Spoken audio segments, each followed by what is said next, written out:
Today we are going to learn about this stem. Stem is the shoot part of the plant.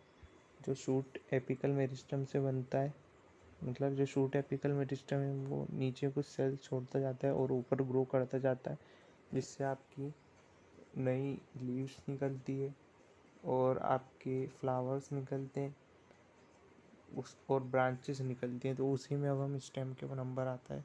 Stem जो है वो woody part है plant का, जो उसको सपोर्ट देता है प्लांट को। What are the features distinguish stem from a root? जो स्टेम है उसको रूट से कैसे डिस्टिंग्विश कर सकते हैं। द तो आप देख सकते हो स्टेम में क्या होता है, स्टेम फर्दर डिवाइड होकर ब्रांचेस बनाती है और रूट्स फर्दर डिवाइड करके सेकेंडरी रूट्स या फिर और फाइन थ्रेड लाइक रूट्स बनाता है।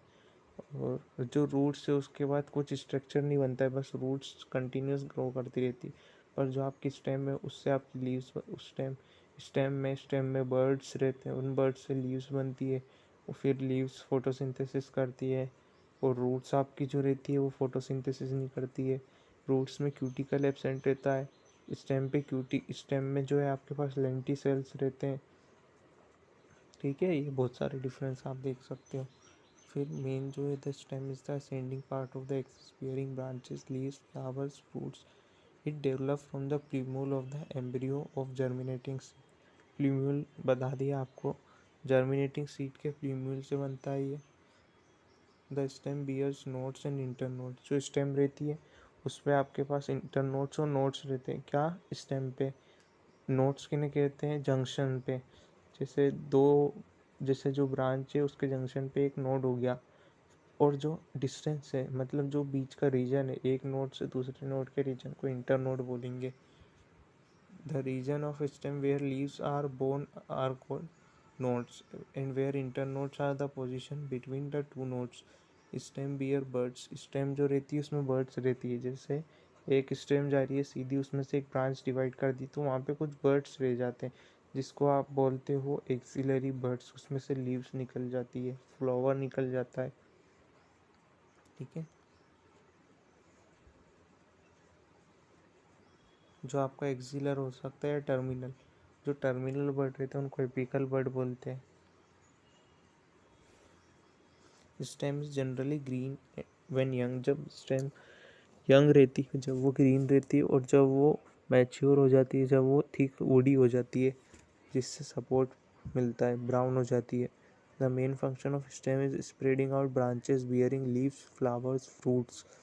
It conduct water and minerals photosynthesis and some stem perform the function of storage. ये फोटोसिंथेट्स क्या होते हैं? फोटोसिंथेट्स वो होते हैं, वो सबस्ट्रेट्स होते हैं जो हमें फोटोसिंथेसिस में यूज़ होते हैं। जैसे ग्राउंड से वो नाइट्रोजन को एब्जॉर्ब कर रही है और आपकी अदर वाटर और मिनरल को यूज़ कर रही है।